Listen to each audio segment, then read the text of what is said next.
हम सब पाठ सरकारी मिडिल स्कूल अवतार नगर के विद्यार्थी हिंदी पाठ नंबर 11 धीरा की आसानी करने जा रहे हैं। धीरा जूते पॉलिश करता था। जब वह बहुत छोटा था तभी उसके पिता का स्वर्गवास हो गया था। अब वह अपनी माँ और बहन के साथ एक पुरानी झुग्गी में रहता था। धीरा बहुत मेहनती लड़का था। स्कूल बंद होने के बाद पैसे कमाने के लिए वह एक सिनेमा हॉल के भीतर बैठकर जूते पॉलिश करने का काम करता था। एक दिन बड़ी गर्मी थी। वह एक पेड़ के छाया में बैठकर अपनी दिन भर की कमाई गिनता हुआ एक लोकप्रिय धुन गुनगुना रहा था। उसी समय उसने एक राहगीर को कहते सुना, एक चोर जोड़ी की दुकान से चोरी करके भाग गया है। धीरा ने गिनती बंद कर पैसे जेब में डाल दिए और उस आदमी से पूछा, कब कहाँ? बस अभी अभी। उसने सोने का एक अंथा चुराया और भाग गया। लोग कह रहे थे कि चोर की गाड़ी थी। यह बताकर राहगीर ने अपना रास्ता लिया। धीरा पूरी बात का पता लगाने लोहे की दुकान पर जाना चाहता था, लेकिन एक ग्राहक आ गया। ग्राहक ने अपनी कलाई खड़ी की और देखते हुए धीरा से कहा, अरे लड़के, जरा जूता अच्छी तरह पॉलिश कर दो, मुझे कोई जल्दी नहीं है। ग्राहक ने पतलून कमीज पहनी हुई थी और लाल टाई बांध रखी थी। देखने में वह एक अमीर आदमी लगता था। धीरा तुरंत उसका जूता पॉलिश करने बैठ गया, मगर उसका मन चोरी की घटना को और ही लगा हुआ था। ग्राहक ने पहले बायां पैर स्टैंड पर रखा। पीला कपड़ा लेकर धीरा ने जूते की धूल और फिर एक पिन खोलकर पॉलिश निकाली और ब्रश से जूते पर फैला दी। फिर वह जल्दी उसे चमकाने लगा। थोड़ी देर में जूता चमक उठा। तभी धीरा ने खिड़की से देखा कि 2 सिपाही आ रहे हैं। उसने वह चोरी के बारे में पूछना चाहता था, लेकिन ग्राहक का मिजाज गर्म हो रहा था। ये लड़के, तुम अपना काम ठीक से करो, तुम्हारा ध्यान कहाँ है? मेरा जूता ऐसे रख लो कि वह चमक जाए। अभी शो खत्म होने में 5 मिनट बाकी है। धीरा घबरा गया। यह कोई बड़ा आदमी है, कहीं सिपाही से मेरी शिकायत न कर दे। उसने सवय से कहा। वह अपना पूरा ध्यान लगाकर जूते पॉलिश करने लगा। बायां जूता पॉलिश करने के पश्चात धीरा बोला, हुजूर, दूसरा पांव ऊपर रखिए। उस आदमी ने दूसरा पैर स्टैंड पर रख दिया। और लड़के, जरा जल्दी करो, शो खत्म होने में केवल 2 मिनट बाकी है। अजीब आदमी है, धीरा सोचने लगा। अभी तो कह रहा था कि उसे जल्दी नहीं। मंच कुमार है। मैं कक्षा 8वीं में गवर्नमेंट मिडिल स्कूल अवतार नगर में पढ़ता हूँ। मेरी आज की कहानी का नाम है लड़ाई जीतने का शेर का तरीका। जंगल का राजा शेर अपने दुश्मनों को लड़ाई में हराने के लिए तैयारियां कर रहा था। उसने कुछ विशेष जानवरों को चुना था जो युद्ध भूमि में अलग अलग जगहों पर तैनात किए जाते थे। सभी जानवरों की जगह जब तय हो गई तो किसी ने सुझाव दिया कि गधे और खरगोश को युद्ध के मैदान में ना ले जाया जाए, कारण गधा मूर्ख होता है और खरगोश बेहद कोमल। लेकिन शेर को ये प्रस्ताव पसंद ना आया। वह बोला, तुम्हें पता नहीं है कि लड़ाई कैसे जीती जाती है। मैं बताता हूँ। गधा नगाड़े वाला का काम करेगा, क्योंकि इसकी आवाज भारी व दूर तक जाने वाली है, और खरगोश संदेश वाहक का काम करेगा। दौड़ने भागने में इससे तेज व फुर्तीला और कोई नहीं।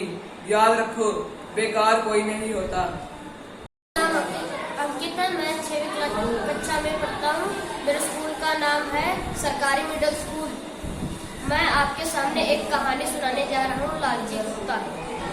एक बार एक कुत्ता मुंह में हड्डी दबाए किसी एक स्थान की खोज में जा रहा था जहाँ उसे तंग करने वाला कोई न हो और वह आराम से बैठकर हड्डी को मजा ले सके। तभी उसके रास्ते में एक छोटी नदी आ गई, जिसे वह पुल से पार करने लगा।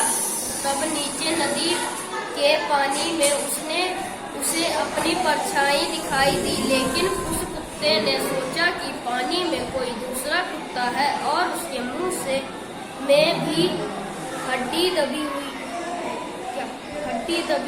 है। बस लालची कुत्ता ने आना पीछा सोचे बिना नदी में छलांग लगा दी ताकि उस कुत्ते से हड्डी का टुकड़ा छीन सके। नदी में कूदने के बाद कुछ देर तक उसने हड्डी मुंह में दबाए रखी, पर हकीकत क्या थी, जब वह जान चुका था कि कुछ क्षण बाद उसे सांस लेने के लिए मुंह खोलना ही पड़ा और जैसे ही उसका मुंह खुला हड्डी पानी में जा गिरी।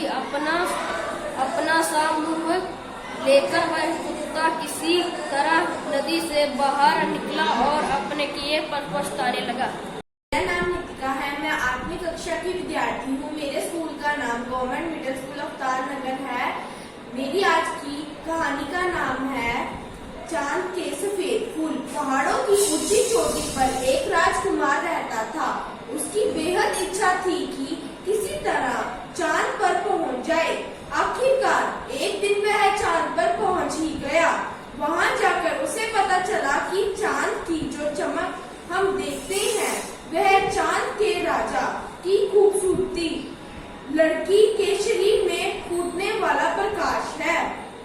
राजकुमार को उस लड़की से प्रेम हो गया, लेकिन चीकी धरती और चंद्रमा दोनों की अलग दुनिया थी, इसलिए उन दोनों को भारी मन से अलग होना पड़ा। जब राजकुमार धरती की ओर लौट रहा था तो चांद के राजा की लड़की ने उसे सुंदर फूल भेंट किए। राजकुमार उन फूलों को लेकर धरती पर आ गया। कहा जाता है कि वही फूल आज अल्पन के फूल के तौर पर जाने जाते हैं। मेरा नाम सोनम है। मैं 8वीं कक्षा की विद्यार्थी हूँ। मेरे स्कूल का नाम सरकारी मिडिल स्कूल अवतार नगर जलंधर है। आज मैं आपके सामने एक कहानी पेश करने जा रही हूँ जिसका नाम है भेड़िए का अनुरोध।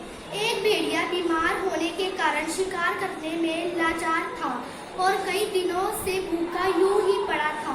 एक दिन उसने नदी के किनारे एक पेड़ को पानी पीते देखा तो उसके मुंह में पानी भर आया।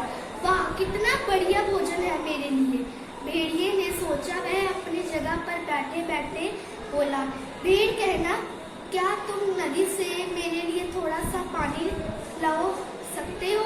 आज मेरी तबीयत बहुत खराब है, मैंने कुछ खाया भी नहीं। थोड़ा पानी पीकर मैं भोजन की खोज में जाने लायक हो जाऊंगा। भेड़ समझदार थी, बोली, भेड़िए भाई, यदि मैं पानी लेकर तुम्हारे पास आ गई तो तुम्हें भोजन तलाशना ही नहीं पड़ेगा। कहकर भेड़ विपरीत दिशा की ओर चल दी। धन्यवाद। मेरा नाम सुमन है। मैं 8वीं कक्षा में पढ़ती हूँ। मेरे स्कूल का नाम सरकारी मिडिल स्कूल अवतार नगर जलंधर है। मैं आपके सामने एक कहानी पढ़ने जा रही हूँ, छिपा हुआ खजाना। एक किसान जो जब लगा कि उसका अंत समय निकट आ गया है तो उसने अपने लड़कों को बुलाकर कहा, मैं तुम्हें सदा के लिए छोड़कर जा रहा हूँ, लेकिन मरने से पहले मैं तुम लोगों को यह बताना चाहता हूँ कि कुछ गहने मैंने खेत में दबा छोड़े हैं, तुम उन्हें तलाश कर निकाल लेना। कुछ ही दिनों बाद किसान मर गया। तब उसके लड़कों ने सोचा, क्यों न वह दबा खजाना निकाल लिया जाए। फिर क्या था, उन्होंने खेत अच्छी तरह खोद डाला, लेकिन तब उन्हें बहुत निराश हुई जब उन्हें वहाँ खजाना तो दूर खोटा सिक्का भी ना मिला। चूँकि खेत अच्छी तरह खुद चुका था, सो उन्होंने बीज बो दिए। फसल भी बेहद अच्छी हुई और आदमी भी तब उनकी समझ में आ गया कि उनके पिता किस गड़े हुए खजाने की बात कर रहा था।